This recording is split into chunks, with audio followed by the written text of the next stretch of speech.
బుజ్జి, మల్లికాలు కీర్తన రూమ్‌కి భోజనం తీసుకొని వస్తూ ఉంటారు. ఇంతలో అక్కడ ఉన్న కీర్తన చాలా బాధపడుతూ ఏడుస్తూ ఉంటుంది.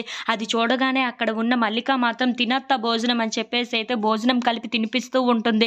ఇంతలో అక్కడ ఉన్న కీర్తన మాత్రం నాకేమీ వద్దు, మీరు ఇక్కడి నుండి వెళ్ళిపోండి.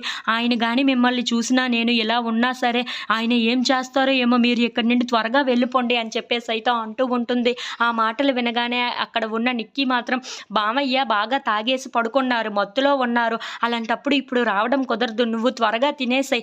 లేదంటే మళ్ళీ వస్తే ఏం చేస్తాడో ఏమో. నువ్వు త్వరగా తినేస్తే చాలా మంచిది. ఆకలి వేస్తుంది కదా నీకు మరి అని చెప్పేసి అయితే అంటూ ఉంటుంది. ఆ మాటలు వినగానే అక్కడ ఉన్న కీర్తన అయితే ఒక్కసారిగా వాళ్ళందరి వైపు చూస్తూ ఉంటుంది.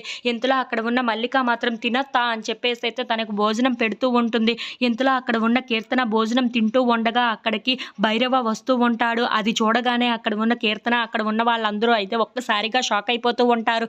ఏంటి భోజనం తింటున్నావా, భోజనం అని చెప్పేసి అయితే అనుకుంటూ చాలా కోపంగా భైరవ అక్కడికి వస్తూ ఉంటాడు. అది చూడగానే అక్కడ ఉన్న వాళ్ళందరూ అయితే చాలా భయపడిపోతూ ఇప్పుడు ఏం చెయ్యాలా అని చెప్పేసి అయితే ఆలోచిస్తూ ఉంటారు.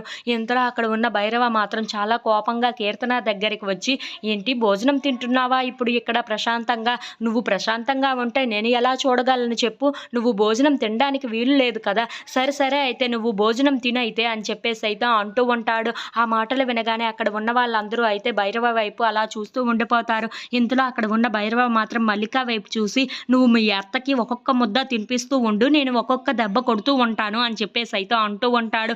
ఆ మాటలు వినగానే అక్కడ ఉన్న వాళ్ళందరూ అయితే ఒక్కసారిగా షాక్ అయిపోతూ ఉంటారు. ఇంతలో అక్కడ ఉన్న కీర్తన మాత్రం చాలా బాధపడుతూ ఏడుస్తూ కూర్చుంటూ ఉంటుంది.